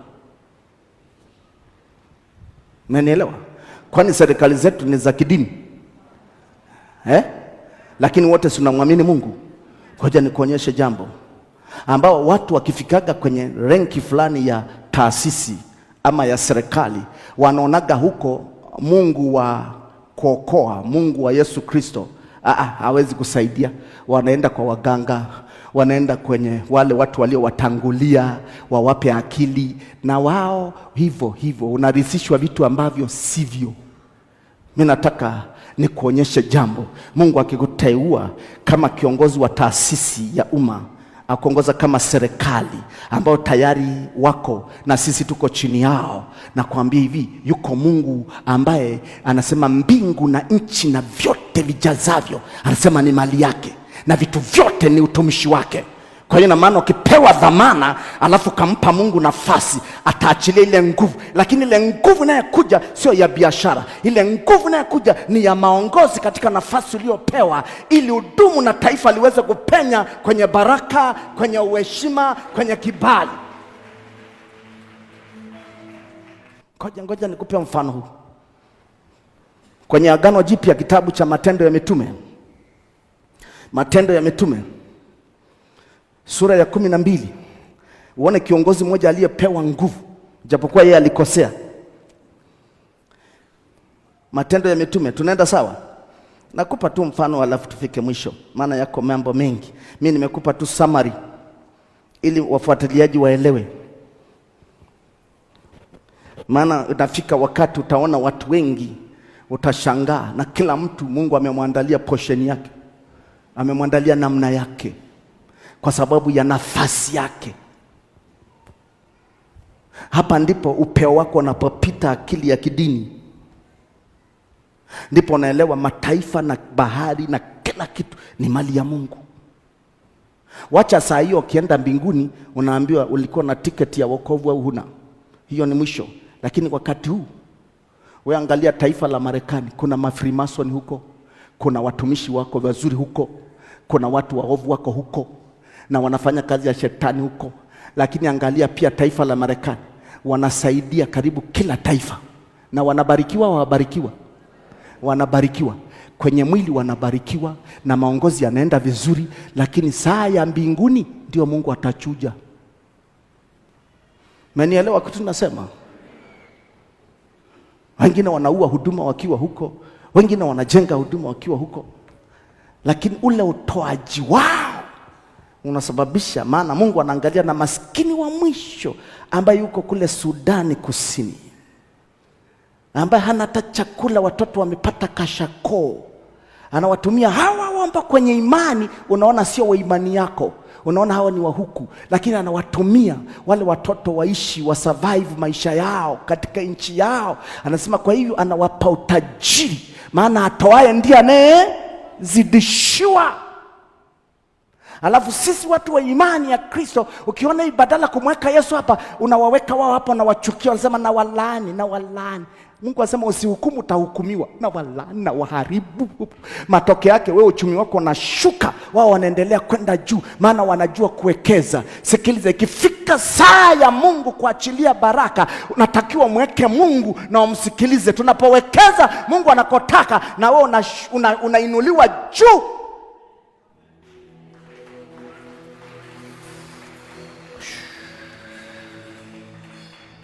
Umefika kitabu cha Matendo ya Mitume sura ya ngapi? Sura ya 12.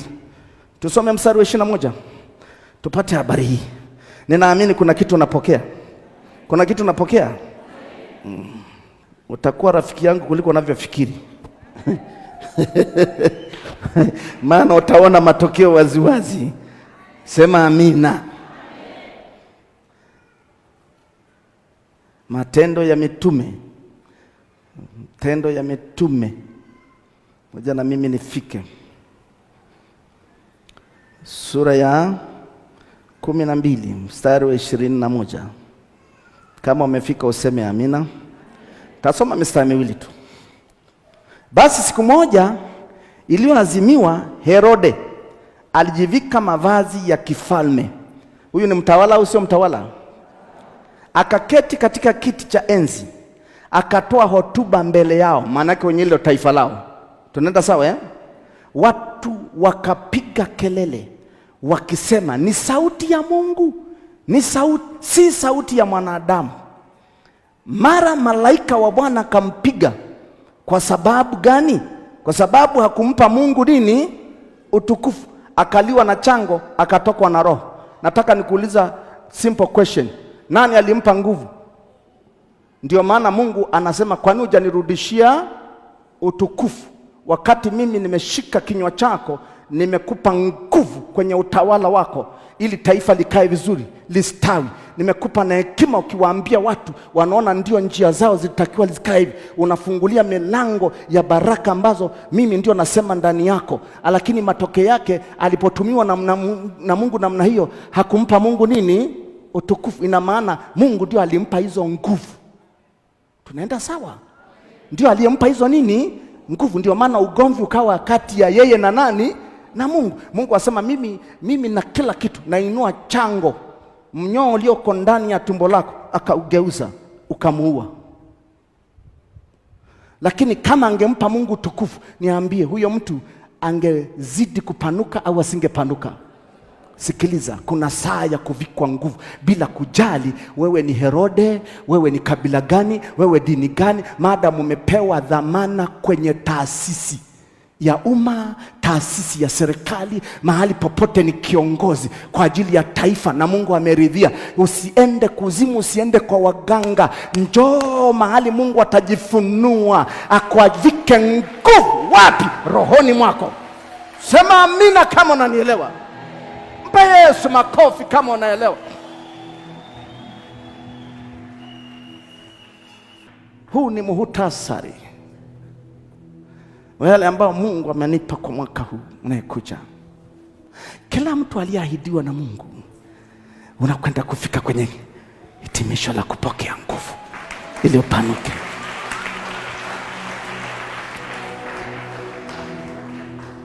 Ndio maana katikati hapo Mungu alikuwa anakutamkia miaka mitimilifu. Kwa sababu gani? Ili ufikie kwenye destiny yako. Kuna watu wataenda kuinuka ambao Mungu aliwatoa vijijini. Ni kama ilikuwa aibu, ni kama fedhea. Walikuwa wanaandaliwa. Baada ya muda wanaenda kuvikwa nguvu, na muda mchache ujao wanaenda kuwa watumishi wakubwa.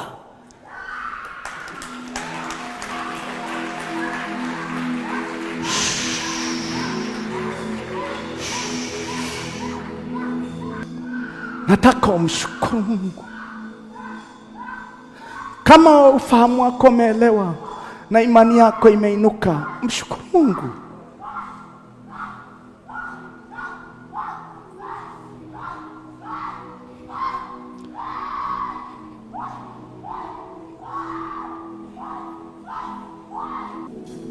Nenda kwenda kumshukuru Mungu. Utukufu wa Mungu utashuka kwa ajili ya kuponya baadhi ya watu ambao walikuja wakiwa na magonjwa. Itakuwa ni saa ya utukufu wa Mungu nashuka kwa ajili ya kuponywa viungo vyao.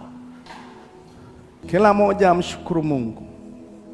Wewe mshukuru tu kwa kina Mungu, na unapofanya hivyo unaona uweza wa Bwana unaanza kushuka kwa wale wachache waliokuwa na udhaifu, Mungu akiwagusa viungo vyao na kuwaponya. Wewe mshukuru tu Mungu. Shukuru Mungu kwa kumaanisha mtu wa Mungu.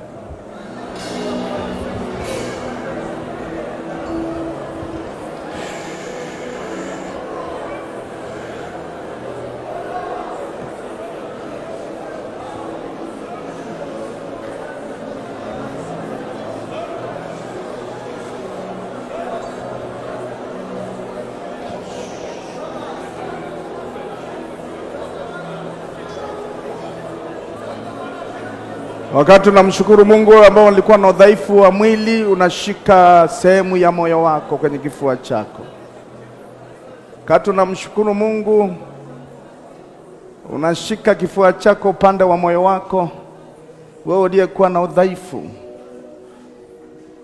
uweza wa Bwana unashuka taratibu kukugusa viungo vyako, kukuondolea hiyo homa,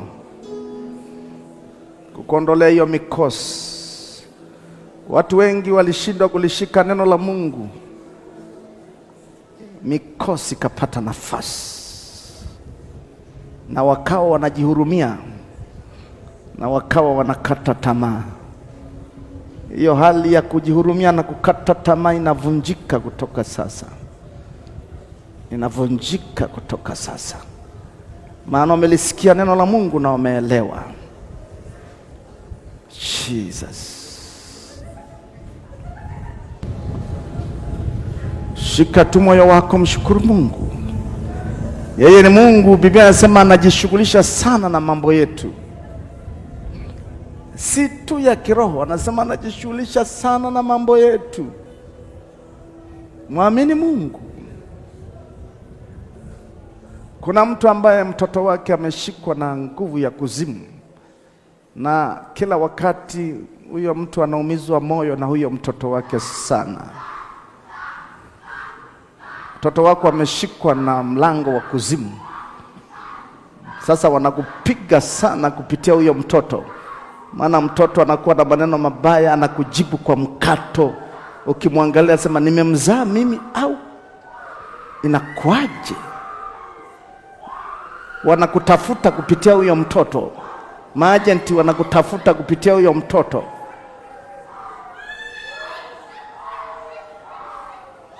Hiyo nguvu inaharibika kutoka sasa. Huyo mtoto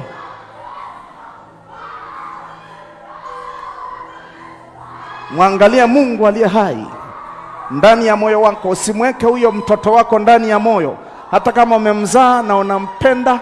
Ukitaka huyo mtoto wa Mungu ampiganie, wewe mshike Mungu, mwangalie Mungu aliyekupa huo uzao. Usimweke mtoto kwa kumhurumia na kutafuta njia za kibinadamu, maana ameshikwa na kuzimu, na kuzimu inakutafuta wewe. Sasa huyo mtoto amekuwa anakuumiza moyo, anakunenea maneno mabaya, anakukashifu.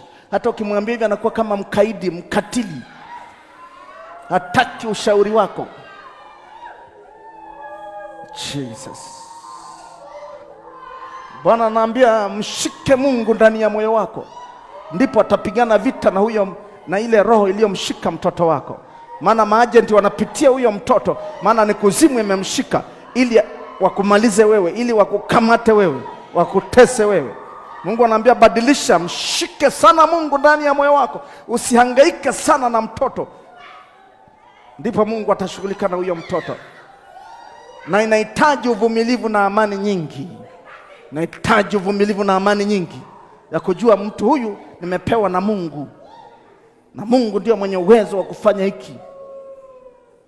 Biblia inasema wala usizitegemea akili zako mwenyewe. Ndio maana kadri unavyotumia akili zako, unaona huyo mtoto anaharibika, unaona kitu kinaharibika. Baba, asante. Asante Mungu mwenye nguvu. Asante Bwana. Kuzimu itaachilia, maana imefunuliwa. Kuzimu itaachilia uzao wako, maana imefunuliwa. Kuzimu itaachilia haki zako, maana imefunuliwa. Awe amepigwa na kichaa, awe amepigwa na magonjwa, awe amepigwa na tabia mbaya, itaachia. Narudisha uzao wa familia hii,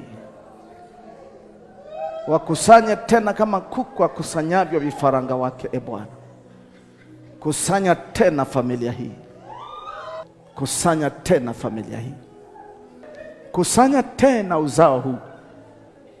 Tenda kazi ya ajabu Mungu nyakati hizi, kwa kuwa watu wako wanakutumaini na kukuangalia wewe.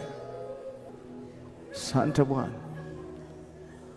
Kataa roho ya kukata tamaa, kataa huzuni na roho ya kukata tamaa. Mlango wa huzuni uliopata nafasi kwako na kukata tamaa, umebaki kujionea huruma. Kataa hiyo kataa hiyo hali. Mungu ana mawazo mema. Kataa huzuni, kataa huzuni linalogubika moyo wako na unajisikia mpweke. Wakati mwingine umejitia moyo, lakini kwa muda ukibaki mwenyewe unabaki mpweke, unauruhusu moyo wako kushuka. Kataa huzuni. Bwana anakupenda, Bwana anakuwazia mema. Kuna kitu mbele yako unakwenda kukifikia. Kuna jambo mbele yako unakwenda kulifikia. Ondoa huzuni na kukata tamaa. Ondoa huzuni na kukata tamaa.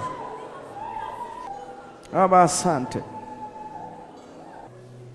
Baba, naachilia uponyaji kwenye mioyo ya watoto wako waliojeruhiwa muda mrefu kwa sababu ya huzuni. Huzuni ya kufilisika, huzuni ya kutokuona njia, huzuni ya kuzomewa na watu waliokuwa na wajua, huzuni ambayo limegubika moyo kwa sababu ya mapito uliyopita. Baba, naondoa hiyo huzuni, naondoa hiyo huzuni na hali ya kukata tamaa. Naachilia nguvu mpya, na inue imani zao tena ndani yao. Wafunike na utukufu wako Bwana, funike na kibali chako, na mateso haya yasirudi ndani yao tena. Naachilia furaha, naachilia shangilio ndani yao, achilia kibali. Asante Bwana, asante Bwana. Unajua Roho Mtakatifu na utukufu wa Mungu umeshuka uko hapa, uko hapa. Kuna watu ambao waliharibiwa kwa fahamu zao. Kuna mama moja aliwahi kushuhudia hapa, alisema wakati wao wanatumiwa na shetani, walikuwa wanapewa mafuta ya kondoo yaliyonointiwa kuzimu, alafu wanawapaka watu mafuta ya kondoo, wanaoharibu. Alafu ninaona fahamu za watu ambao zimenenewa kufa, zimenenewa kufa. Roho Mtakatifu yuko anapita, naona vitu vinafunguliwa kama mikebe, kama mikebe. Na wengine wamewekewa wanyapara kwenye fahamu zao.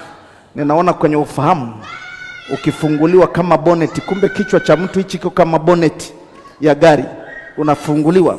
Alafu mkono wa Mungu unapita kama sumaku kwenye ubongo wako. Kuna vitu vinatoka vichafu, na Mungu anambia hizo ni roho za kurithi, roho zinazozuia destiny yako,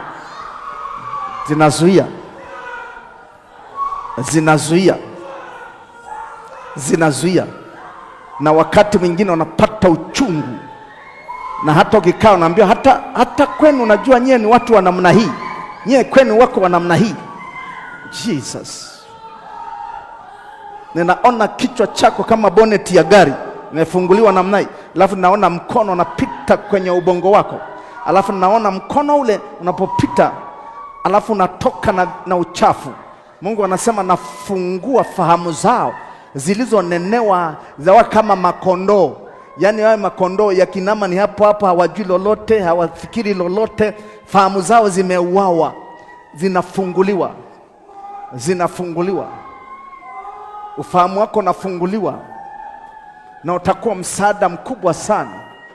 Utapanga vitu ambavyo vinapangika, na baadaye nguvu ya Mungu itapokuja juu yako utaona thamani yako.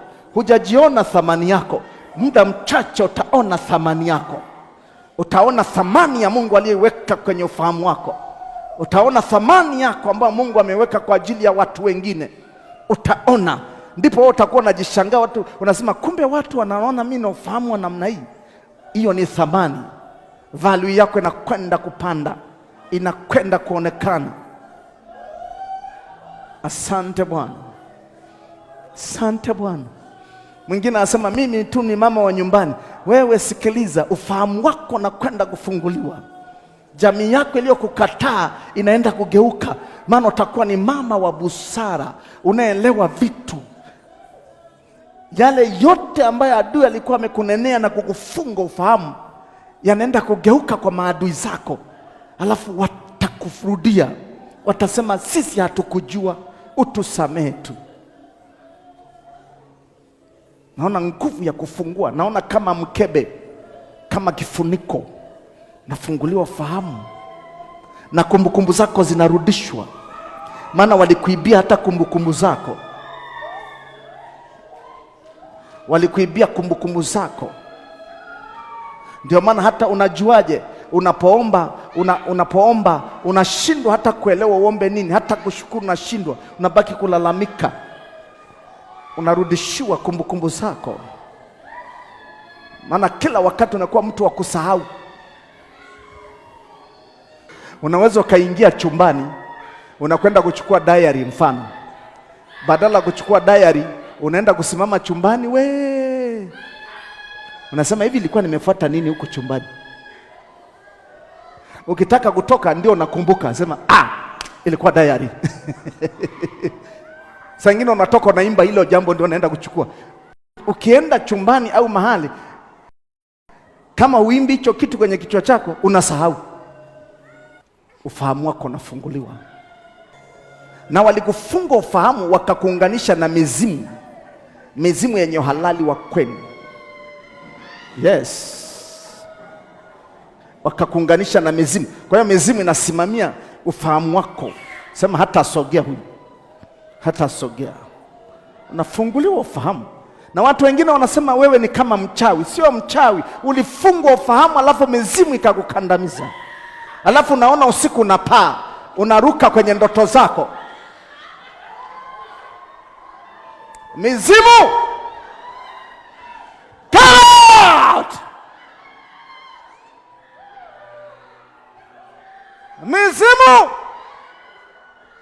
Mizimu ni roho zinazotoka kuzimu, ambazo zilifanikiwa kuwaua kina Elia. Ni mbaya, hujawahi kuona. Na zenyewe zinapambana na mtu ambaye amefikishwa kwenye kiwango cha juu. Wanashika ufahamu wako. Hata ukijaribu kuwaza kama Mungu alivyokuwa anasemaga na wewe, hupati tena hiyo kitu. Haupati, unatamani irudi, haipatikani. Hiyo ni mizimu imeblock njia yako. Mizimu,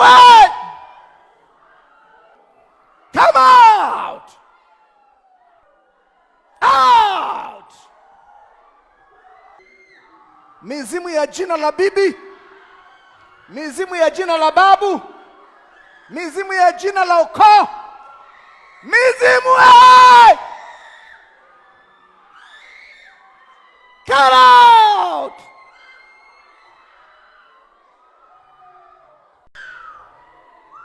Nafungua akili yako, narudisha kibali chako na akili yako. Nasema narudisha kibali chako na akili yako. Narudisha kibali chako na akili yako. Narudisha kumbukumbu zako na ufahamu wako. Hautakuwa kama likondoo. Kwa jina la Yesu Kristo, natakasa kipaji chako. Natakasa kumbukumbu zako. Natamka mema juu yako. natamka mema juu yako. Baba, asante. Mshukuru Mungu wakati umeshikilia ufahamu wako namna hii. Wewe mshukuru, mwambie asante Mungu kwa ajili ya akili njema. Asante kwa ajili ya ufahamu. Asante kwa ajili ya kibali. Wewe mshukuru Mungu tu. Wewe sio wa mwisho, wewe ni wa kwanza kuanzia leo. Wewe sio wa nyuma, wewe ni wa mbele kuanzia leo. Wewe sio maskini, wewe ni tajiri kuanzia leo. Wewe sio mgonjwa, wewe ni mzima kuanzia sasa. Wewe sio wa mauti, wewe ni wa baraka kutoka sasa. Umesikia kitu ambacho nilikuwa nasema hapa? Nimesikia baba. Nasikia. Kuna mtoto wako pia ameshikwa na kuzimu. Ni kweli baba. Sawa? Ndiyo. Na anakupa maneno mabaya ya kukukatisha tamaa. Na lengo lake ili usione hata mbele. Yaani usione hatima yako mbele. Anaumiza moyo wako. Ni kweli. Umenisikia? Ndiyo. Usimweke huyo mtoto hapa. Mweke Mungu hapa. Yeye atashughulika na huyo mtoto. Ameacha chuo. Ameacha chuo. Ameacha chuo. Tulijua yuko mwaka wa 3 kumbe alienda mura mmoja tu baba. Amepewa maadui wamemkamata kuzimu, wanamtumikisha lengo baadaye wayaharibu maisha yako. Jesus name. Mshike Mungu ndani ya moyo wako.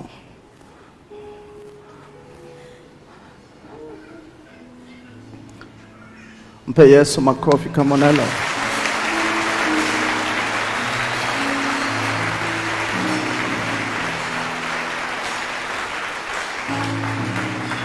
Watu wa namna hiyo inahitaji uvumilivu. Wakati Mungu anaambia mshike yeye, acha kumwangalia mtoto, usifikiri ni jambo rahisi, linaumiza mzazi. Linaumiza mzazi. Kwa hiyo inahitaji uvumilivu, inahitaji amani. Tafuta amani kwa wingi. Uwe mtu wa maombi. Usimwazie kile ambacho unaweza kumwambia pale ambapo Mungu anakufungulia kinywa, mwambie tu kwa maneno mazuri. Alafu mwache. Utaona Mungu atakavyopigana vita. Na Mungu atamkomboa mtoto wako. Unaelewa? Wazazi wengi hasa majaribu ya watoto imewashinda. Maana wanaweka, unakuta anamwambia maneno magumu. Mimi si ndio umetoka kwenye tumbo langu? Si nimekuzaa wewe? Leo nisikii. Pepe. Anatuma na maneno magumu. Shetani anaendelea kukaza kifungo. Wewe wasamehe watoto. Mshike Mungu, muabudu Mungu, muadhimishe Mungu. Alafu kutoka hapo Mungu atamwangalia yule mtoto. Na akimgeukia tu ufalme utaondoka.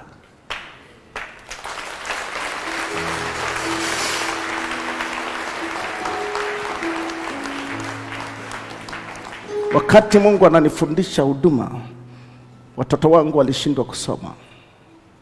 Alafu unapigiwa simu. Unafika sekondari, unaambiwa kaa hapa mzazi. Litoto lako hili limekataa kusoma, liko hivi. Alafu unamwombea msamaha. Unamwambia basi, unafikia misha, unaambia unaondoka, ambia ondoka na litoto lako. Sio na mtoto wako, ondoka na litoto lako. Naondoka, natembea njiani, niko na binti. Namwambia kwani usomi mwanangu? Sema baba, hata mimi sijui. Sijui nanipata nini baba. Natembea naomba, namwambia Mungu rabashamarito satarabashi. Roho yangu inauma. Namwambia Mungu, roho yangu inauma. Maana ni uzao wangu na upenda. Nisaidie Mungu. Sikia neno ananiambia, utakapovumilia mpaka mwisho nitaokoa kizazi chako. Hajaniambia nitakiponya, ananiambia utakapovumilia mpaka mwisho. Hasa sijui mwisho ni saa ngapi. Nikamhamisha sekondari hii, nikajua hapo anakaa miezi 2, naambia litoto, njoo hapa mzazi. Naenda. Wananipokea vizuri, baadaye chukua litoto lako. Sio chukua mtoto wako, lichukue litoto lako. Nafika njiani, nataka nimshike, nimpige ili ajue, nimvunje hata mkono. Nikasikia Roho Mtakatifu anasema unaandaliwa. Niliwapitisha wana wa Israeli jangwani. Unataka wewe nikupitishe wapi? Namwambia Mungu, siwahurumia watoto wangu. Si unipe mtihani mwingine tu Bwana. Usifikiri ni rahisi. Leo inapomtokea mzazi, wewe unayehubiri unaona ni rahisi. Kama hujapitishwa huko unaona easy. Nataka nikwambie utashinda. Utashinda.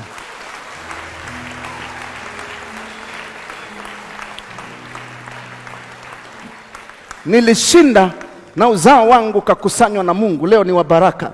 Utashinda. Utashinda. Hata kama watoto wako wamefeli, sikiliza. Mungu akiwa upande wako, haijalishi wamefeli, ndio mwanzo wa maisha yao kuinuliwa na Mungu.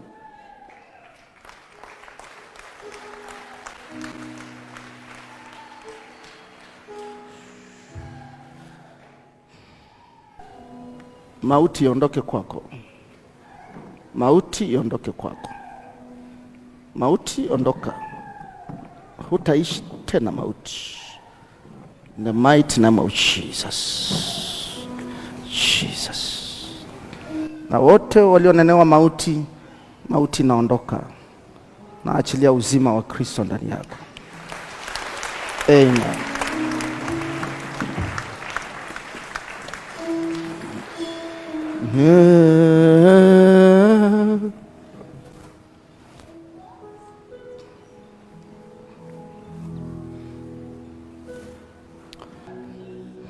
Mtu mmoja akaniambia shuleni, mnajifanya ni watumishi, mnahubiri wengine, mbona watoto wako wameshindikana? Litoto lako bebe. Wakati ananisomea maneno magumu, nikamwambia Mungu, roho yangu nisaidie. Alipomaliza nikamwambia, nakushukuru maana we ni mwalimu, unatufundishia watoto wa taifa letu, mmoja wapo ni wa kwangu. Nakushukuru sana, lakini mimi sikuomba haya, na mimi ninamuomba Mungu watoto wangu wawe kama wa kwako, lakini haijawa hivyo. Lakini Mungu akusaidie. Haijaisha mwaka wakwake wakaharibika, wakati wa kwangu wanapona, wakwake wakaharibika. Mwisho alikuja kanisani Ngaramtoni, kaniambia, mimi yule mwalimu nilikuambia maneno magumu, nimezunguka kwa watumishi na manabii. Mmoja kaniambia, mtumishi mmoja kaniambia, wewe kuna mzazi ulimtuuma maneno mabaya kwa nafasi yako ulipokuwa shuleni, na yule mzazi alikutakia mema. Afadhali angetamka neno gumu kwako, lakini alikutakia mema. Sasa hicho kitu kimekuwa ni kifungo, maana Mungu alichukizwa. Huo alikuwa mtumishi wa Mungu, alikuwa kwenye madaraja ya kutengenezwa. Hawezi kutunza watoto wa watu kama yeye hajapitishwa wa kwake. Akaambiwa leo ni chombo kinachomfaa Mungu.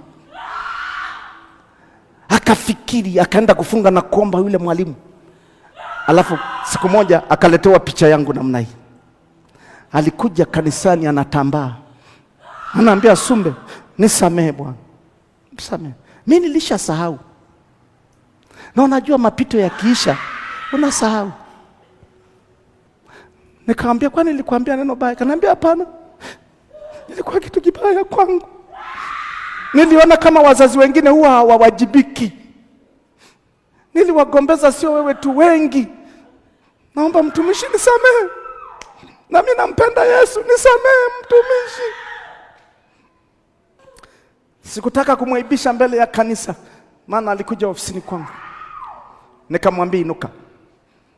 Nikamwambia, Mungu kama ni hilo msamehe, na yeye ameshajua. Ili siku nyingine atakuwa na thamani sana kuona watoto wa wengine. Nikamkumbatia, nikambariki.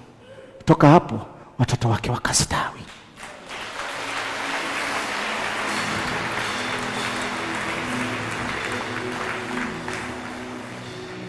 Usitangulize kinywa kuona yule mtoto ni kahaba, yule mtoto ni jambazi, yule mtoto mla madawa, na ukasema tu li shetani. Angalia, mwambie Mungu, hata hawa kutana nao, maana hajui ni shule gani wanapitia. Siwezi kulaani mtoto wa mtu, hata kama naambiwa ni kahaba. Nitatafuta Mungu, nikipata nafasi namwambia, kwa nini Mungu kaachilia mtoto uzao awe kahaba, atese wazazi? Kwa nini Mungu? Watoto wako watakuwa salama.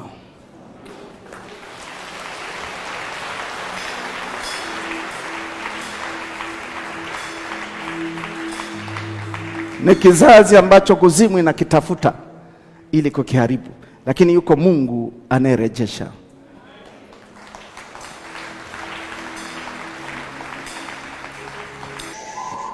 Uko huru katika jina la Yesu Kristo. Uko huru katika jina la Yesu Kristo.